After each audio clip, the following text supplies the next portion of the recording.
Pertama dan yang paling utama, marilah kita panjatkan puja dan puji syukur kehadirat Allah Subhanahu wa taala.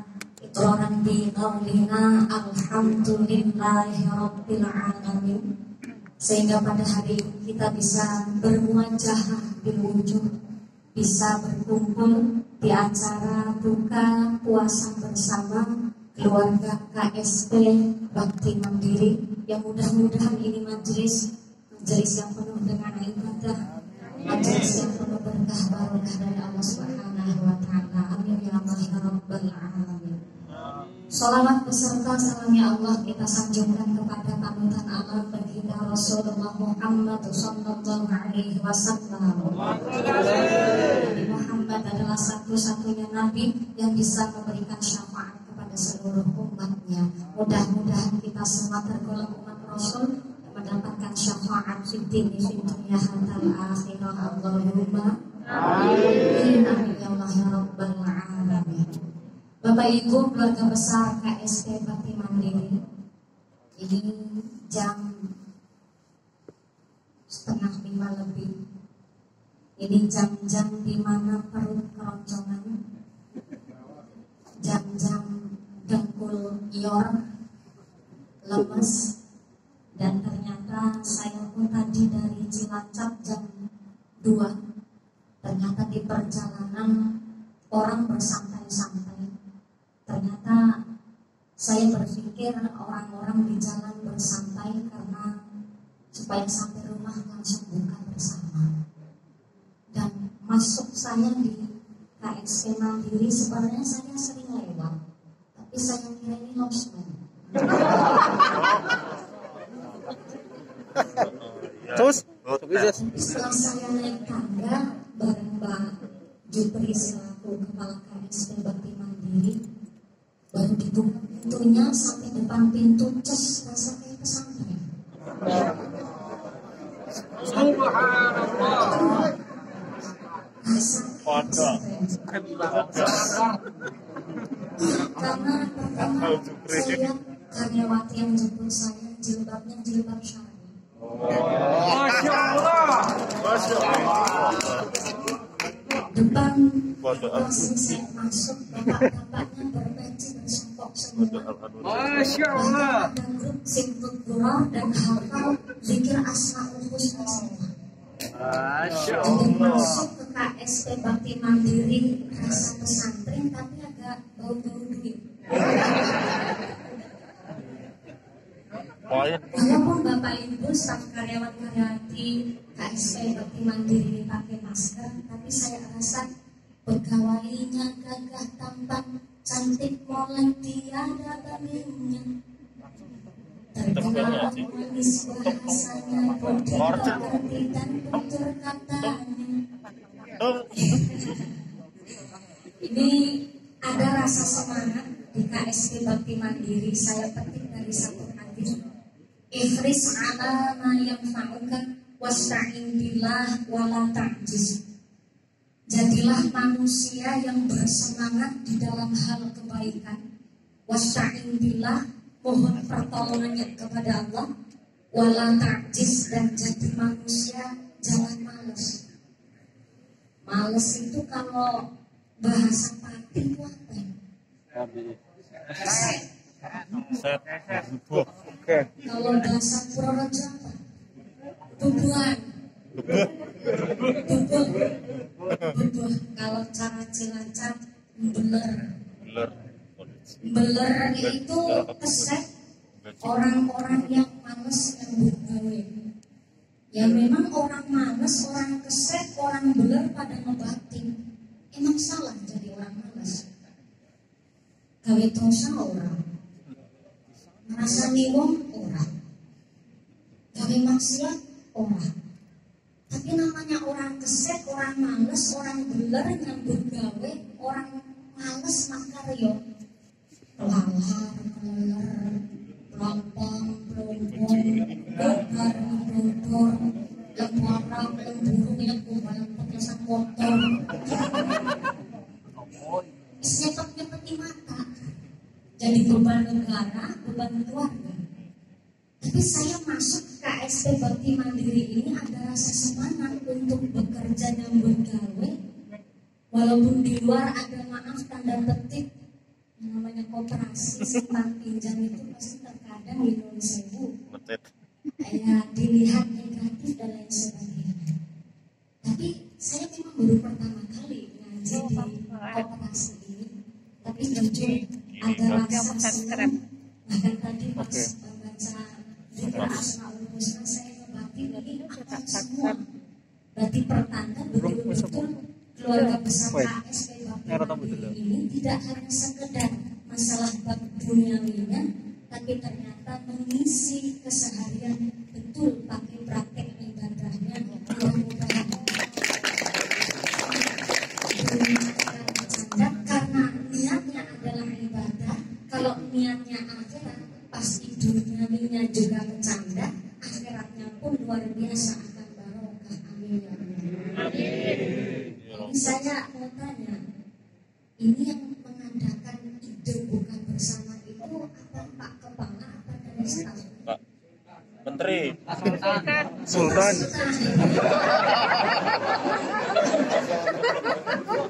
Yang mulia. Karena ada hadis begini, man fatar sha'iman kana lahu mislu ajrihi ghairi annahu la yanqusu min ajri sha'imi syai'an. Yang artinya barang siapa yang memberi makanan kepada orang yang berbuka puasa, maka pahala si pemberi makanan ini sama persis dengan orang yang sedang berpuasa tanpa mengurangi sedikit pun pahala orang yang berpuasa. Jadi ini kalau Pak Sultan yang mengadakan acara buka puasa, walaupun beliau nggak puasa, pahalanya kayak yang puasa.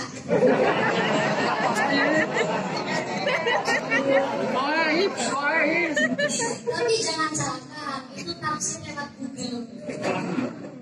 Tidak seperti itu artinya.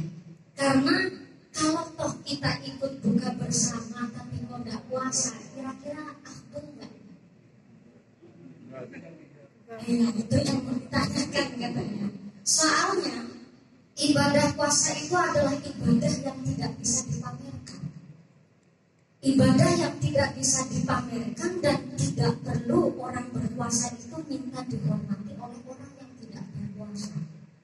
Saya sering terkadang kalau puasa Senin Kamis itu supir saya kadang kayak berpuasa. Mau makan, mau minum di mobil aja harus lihat spion di mobil dulu. Kira-kira mumpung lagi tidur apa enggak? Karena katanya rasa nggak enak kepada yang sedang berpuasa. Padahal yang sedang berpuasa lihat orang makan aja biasa-biasa saja. Karena memang kita sedang berlatih puasanya betul-betul puasa yang zahir batin. Maka Kanjeng Nabi mengatakan, "Idza jaa syahrul Ramadan, futihat abwabul jannah wa khuliqat abwabun nar wa sufidatis syayatin."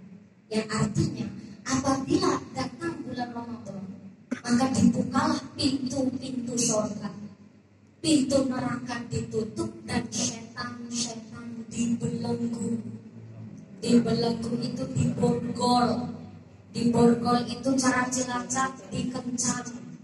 Dikencang itu diikat di banda. Cara orang Padi apa? Ditaleni. Lamar. What?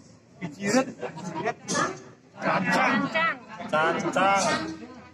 Bahasa Cina. Bahasa Cina. Ini bahasa Cina ya.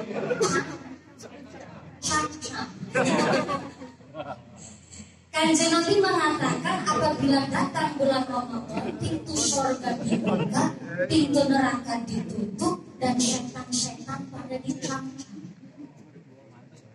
Artinya dengan hadis Nabi ini bahwa bulan Ramadan ini bagi kita ibadah puasa betul-betul pure tanpa kita ini diganggu oleh setan. Karena setannya di bulan Ramadan pada dicambuk, guys. Berarti puasa kita betul-betul khusyuk, nggak mungkin kita digoda setan. Kita ibadah puasanya bisa semaksimal mungkin karena tanpa ada godaan gangguan setan, karena setannya pada dicancang. Tapi pertanyaannya, kenapa di bulan Ramadan ini masih sering kita jumpai ada banyak orang dengan sengaja tidak berpuasa di bulan Ramadan? Dan mereka yang tidak berpuasa di bulan Ramadan, apa karena digoda setan? Apa karena ketularan setan? Keturunan setan. Gimana Kak Kepala? Itu keterangan langsung total bahasa Cilacap. Kalau bulan Ramadan setannya pada dibelenggu, tapi kenapa masih ada banyak orang yang tidak berpuasa di bulan Ramadan dengan sengaja? Berarti apakah karena digoda setan, apa ketularan setan, apa ketempelan setan? Pak Kepala bilang ketika katanya, memang dasarnya kayak setan. Artinya rupanya di bulan Ramadan ini betul-betul kita ini oleh Allah disiapkan untuk menjalankan ibadah puasa dengan tanpa ada godaan setan. Kita disiapkan surga, bahkan pintu neraka sekalian ditutup khusus untuk orang-orang yang beribadah di bulan Ramadan ini. Maka saya belajar juga dari pengalaman setiap saya diundang ceramah bulan Ramadan, seringnya itu menjelang buka puasa ataupun setelah tarawih. Kalau habis subuh paling di tempat-tempat dekat. Dan ketika menjelang buka puasa saya pengajian, saya sering lihat banyak orang rasa wajah ditekuk, cemberut, bersamut, menduduk. Ternyata bukan karena puasa, tapi karena musim corona begini. Cari duit katanya susah, buka bersama katanya juga nggak ada duit dan lain sebagainya. Akhirnya saya belajar dari banyak masyarakat. Kemarin saya puasa pertama sampai hari ke-8 ini, ada puasanya model puasa ular dan unak. Jadi ternyata yang puasa nggak cuma kita manusia, ternyata hewan pun ikut berpuasa. Ular kalau bahasa Cilacap itu ular. Bahasa Purworejo Pati apa? Ular. Ini beda nolek ini. Kalau orang belakang kata-kata pakai A. Jadi kalau orang Purworejo sampai Pati, kalau ngendika belakang pakai O. Oh, pantesan Cilacap nggak ada yang makan sego. Makanya segar. Di Cilacap pun nggak ada orang Londo, adanya Landa. Berarti kalau di Cilacap kentang, di Purworejo kentong. Kentong. Oh iya, di Cilacap kontral sini, udah. Ulo, kalau Cilacap nyebutnya ulo. Murid pinter ya. Kering nyampe. Karena puasa jadi agak lembut. Jadi ada puasanya ular dan ada puasanya ular. Ternyata ular untuk kelangsungan hidupnya, ular itu harus yang namanya berganti kulit. Kalau Cilacap nyebut nyelungsumi. Nyelungsumi yang mengganti kulit. Tadi nyebutnya sumi.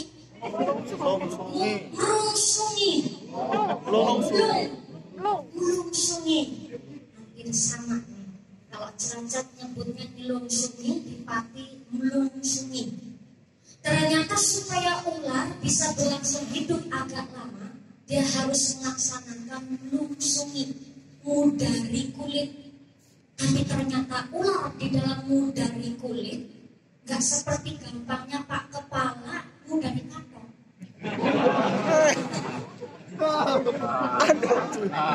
Lucu. Kalau Pak Jupri utawa bapak-bapak dari kantong kan tinggal lepas saja begitu, udah selesai. Tapi ternyata ular di dalam mengelupaskan kulit, melungsungi, dia harus melaksanakan puasa. Puasanya ular nggak makan, nggak minum dengan ketentuan hari yang telah berlaku di dalam undang-undang perundangan. Contoh ya, kalau ular kok mau puasa, bahasa Cilacap itu racunnya mandi. Ular yang mau puasa berpuasa itu ulah beling, ulah dumung, ulah kobra. Langit cus. Bapak yang di pojok katanya bilang ada ulah sing orang makan ya. Terus.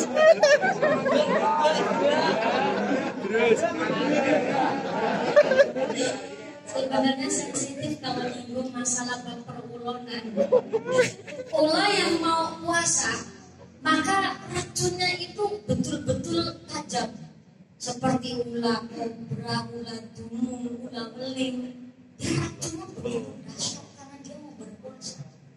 Tapi kalau ular yang nggak mau berpuasa, ulah banyu contohnya, ulah gatut, ulah tuwel, ulah dok, ulah apa lagi Pak? Ulah tuwel itu sejenis cacing ya Pak.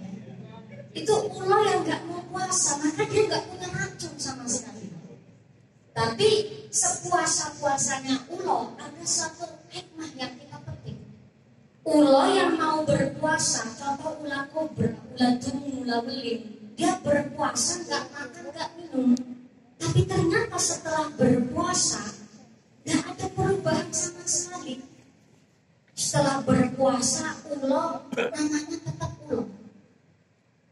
Setelah dia berpuasa nggak makan nggak minum, ulo jalannya tetap seperti ulo. Dia merambat, merayap. Bahkan setelah berpuasa, ulo itu makannya tetap ajit seperti sebelum berpuasa. Makanya tikus, kodok, katak, perkak, bancet, percil udah bahasa rekan nih. Dan ternyata setelah berpuasa tidak ada perubahan sama sekali.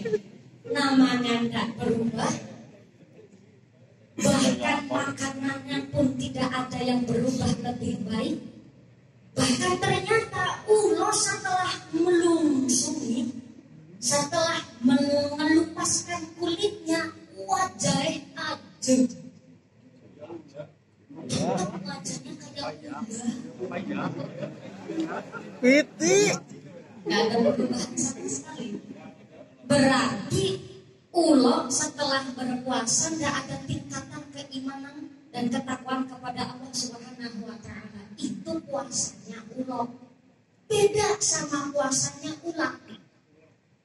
Ular adalah hewan terakus paling serakah sealam jagat raya. Apa aja doyan. Kembang digrogotin, buah dimakan, kayu digrogotin, sampai untu sampean bolong. Kadang digrogotin ular. Saking rakusnya sampai untu bedoyan.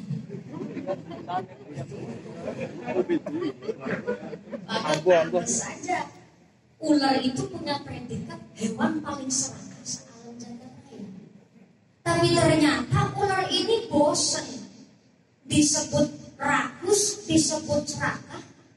Bahkan ular bosan disebut musuh petani. Dia ingin melakukan suatu perubahan. Bahkan ibu-ibu mungkin staf karyawati juga kalau lihat ular ada yang rasa jijik, rasa cilacap, gigu, geli.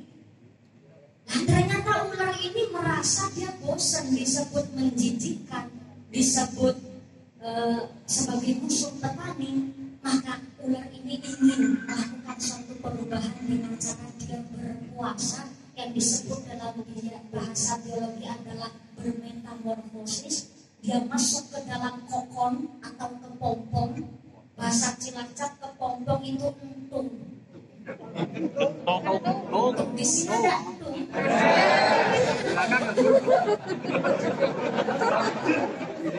Ini Bunda Syemi ini. Ada entung di sana, agak merasa tersinggung. Maaf Bapak, jangan tersinggung ya Pak.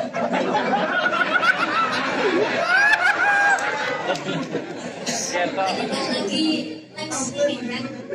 Lagi live streaming betul-betul menghubungi Bunda Syemi ini. Maaf ya Bapak yang di pojok sana, Pak Sultan.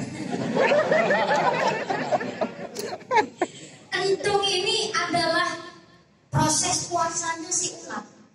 Dia masuk ke dalam kepompong, dia masuk ke dalam kokon, dia bermetamorfosis, betul-betul dia puasa, mengikat seluruh hawa nafsunya. Maka inilah disebut puasanya orang Jawa, ngening no cita, mandeng pucuking grono, madep mantep marang sing kuwasa. Madep mantep marang kang kuwasa. Ngempat bolongan kang songo, ini puasanya ulat. Sekali dia puasa, ngening no cita, dia sama sekali gak bergerak. Orang mengheningkan cita kan nunduk, sama sekali tidak bergerak karena memang betul-betul dia mengheningkan cita. Antum kan gak mau obat. Antum obatnya kalian tuh diledekin, tung, dilor, digidul, tung, itu. Mainan saya pas kecil itu, saya metik hidung gak mau pulang sekolah itu saya mainkan, saya pegang sambil nyanyi tung, dilor, digidul. Saya masih penasaran, kalau belum obat, belum mandek saya nyanyi. Tung, dilor, digidul, tung, dilor, digidul. Balang dia gerak, senangnya luar biasa. Jadi dia gerak hanya karena dia diusik. Sekali untung bermetamorfosis, dia berpuasa, mengheningkan cita, ngening no cita, mandeng pucuking grono. Grono ini irung. Mandeng pucuking grono. Orang kalau mandeng pucuking grono, madepnya ke bawah. Artinya bahwa orang berpuasa adalah membentuk jiwa manusia yang andal asor, membentuk jiwa manusia yang betul-betul tawadu, orang-orang yang jauh dari sifat sombong. Karena puasa tidak bisa disombongkan, karena puasa hanya ibadah yang betul-betul horizontal antara manusia kepada Allah Subhanahu wa Ta'ala. Sudah kening nocito mandeng pucuk ingrono, madep mantep marang puasa, marang sing puasa, berarti ternyata puasa ini hanya untuk Allah Subhanahu wa Ta'ala dan ngempet dari hawa kang sombong. Ternyata manusia katanya punya bolongan jumlahnya 9. Tapi saya belum percaya sebab belum saya periksa. Bolongannya songo, meripat 2, hidung 2, kuping 2, udah 6. 6 tambah mulut, bolongan 1 jadi 7.